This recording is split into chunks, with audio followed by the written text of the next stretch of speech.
Let us consider some examples where we verify the convexity of a function using second order condition. As a simple example, consider the scalar function which is equal to x log of x, defined for x greater than 0.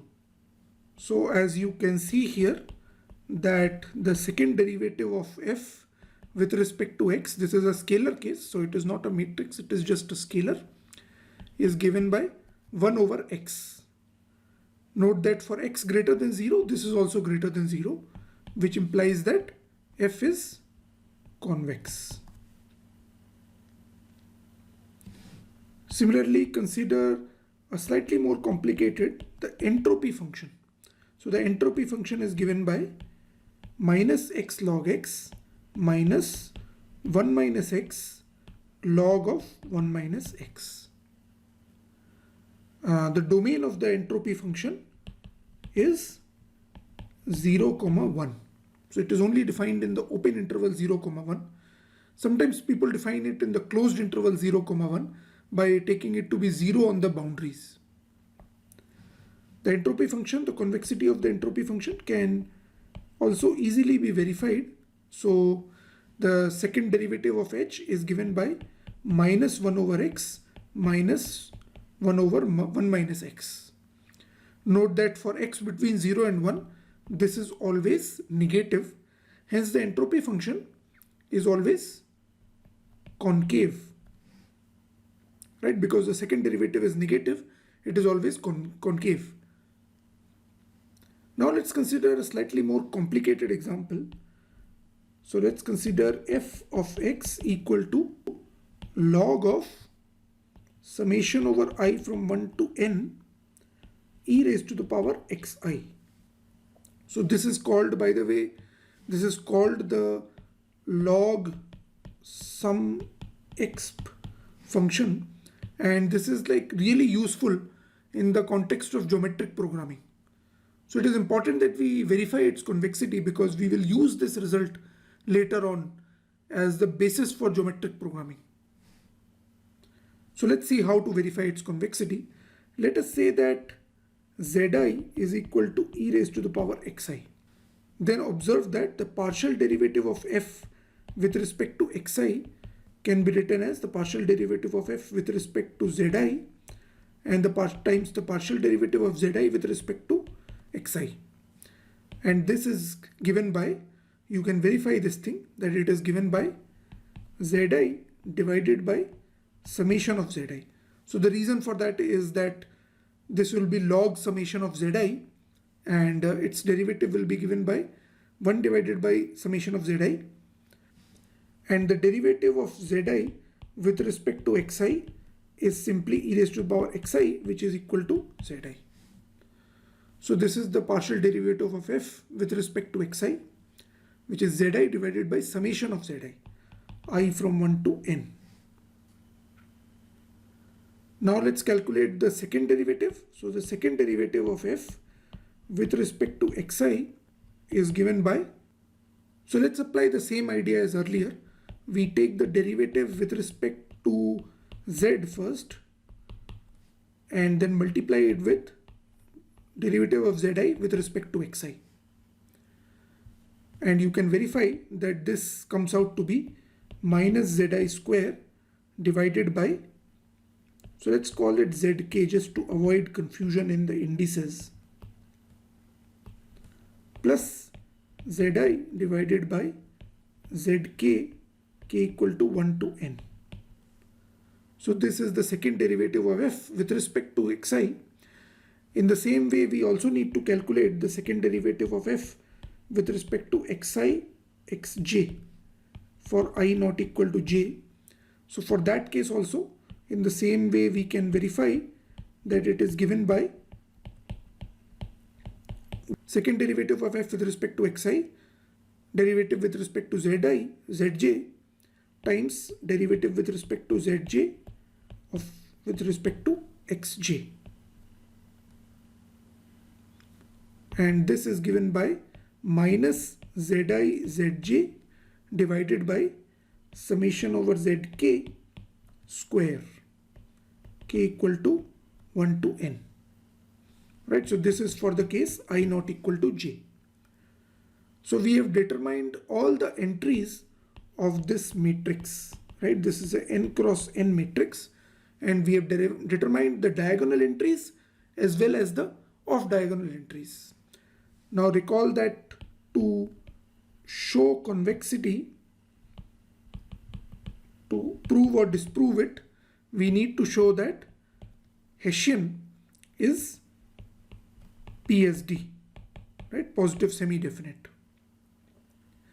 Now, which definition of Hessian should I use in order to show that this is positive semi-definite? Obviously, I cannot use the eigenvalues here because calculating the eigenvalues of this matrix which is given in this form is not possible. It can only be done numerically.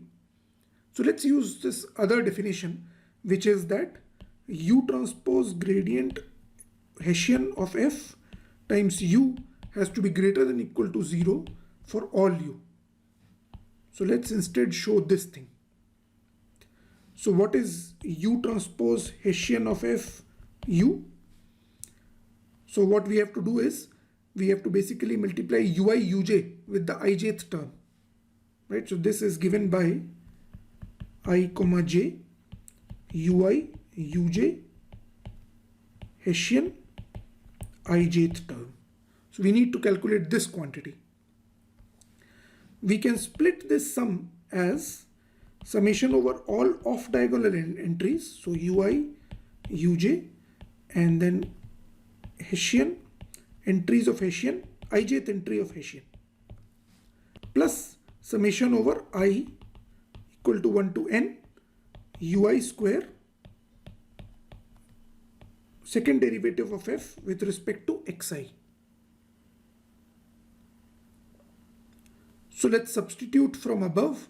So we see that this becomes equal to minus of I not equal to j ui uj zi zj divided by zk k equal to 1 to n square.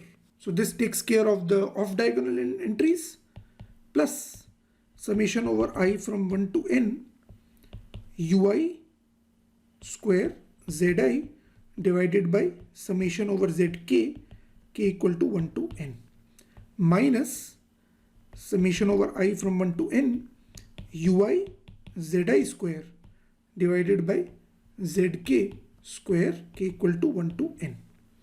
So there are three terms here. Remember that in the diagonal terms there were two terms. So these two, the last two terms correspond to those, and the first term corresponds to the off diagonal terms. So now what can we do with this? Basically, whenever we do it like this, our goal is to establish that this quantity is either always positive or always negative, something like that. Now, in order to prove that this is either always positive or always negative, let us take out the denominator term. So this is given by minus of summation zk k equal to 1 to n square times summation over I comma j ui uj zi zj. Note that by doing this, I have actually combined the first and the third terms. So this term combines the first and the third term because I do not require I not equal to j. I am summing over I comma j. So all I and j. Then the second term becomes summation over I equal to 1 to n ui square zi times summation of zk, which is not in the denominator. So times summation of zk k equal to 1 to n. So that's our first and second terms. So for the next step, we actually want to use the Cauchy-Schwarz inequality. So we want to use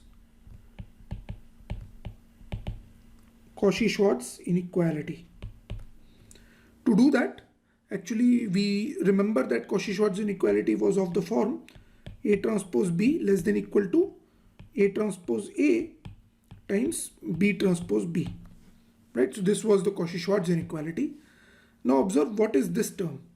This term is nothing but summation of ui zi square I equal to 1 to n. Right? So please convince yourself that this is nothing but summation of ui zi square. So that corresponds to the first term here. Now the second term, in order to write it as A transpose A and B transpose B, what should I take AI BI as? So here from this I can guess that AI BI has to be ui zi. So I can take AI as ui times square root of zi. Remember that zi was e raised to the power xi, so it is always positive, and bi as square root of zi. So if we do that, we can see that this term becomes A transpose A, this term becomes B transpose B, and this term becomes A transpose A square. Hence, from Cauchy-Schwarz inequality, this entire term, this entire second term is less than equal to 0. So we get that this is greater than equal to 0. So in other words, we have proved that U transpose Hessian times U is always greater than equal to 0 for all U, no matter what U is chosen. And therefore, the Hessian is actually positive semi-definite, and hence the function, which is the log sum exp, is actually a convex function. So this is a convex function. So this was an illustration of how to use the second order condition in order to show convexity. So remember that in this slightly complex looking case, all you have to do is find out the Hessian, find out the elements of the Hessian carefully, and then multiply them by ui uj, and then try to arrange everything so that Cauchy-Schwarz inequality can be applied. So those are the 2-3 steps. This kind of approach can also be used to prove other similar functions, convexity of similar functions.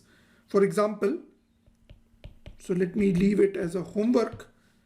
You show that the function g of x equal to product from I equal to 1 to n xi raised to the power 1 by n is actually concave. So the geometric mean is concave.